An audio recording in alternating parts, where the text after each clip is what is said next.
jaajëfal leen ci ànd bi ngeen di ànd ak ñun mbokku internet bu 5M TV Sénégal jaa ngeen jëf ci teewlu bi. mbokk yi siifur 5M TV Sénégal dal leen ak jàmm ci seen chaîne bi nga xam ne saa bu nekk rek yéen a ngi fiy toppee la nga xam ne moo di xibaar réew mi di Sénégal nag daal nay doy waar lool loo xam ne nag lu kenn xamul la mooy xew ci réew mi di Sénégal jamono ji nag benn vidéo boo xam ne rek benn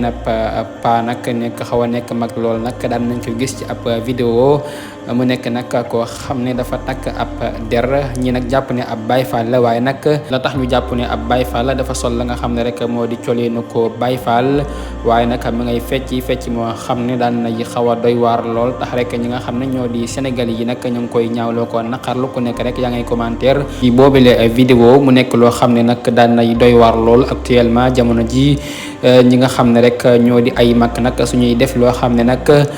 loo xam ne ay gone ñoo ko waroon def nag ñu koy def kon nag réew mi nag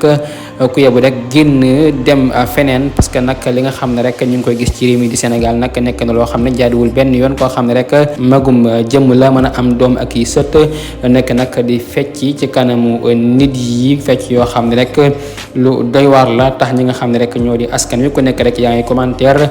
di naqarloo ko ñaawlu mbir mu ni mel mu nekk nag jamono ji vidéo boo xam ne nag daan nay def bës lool ci li nga xam ne jamono ji nag moo di internet bi.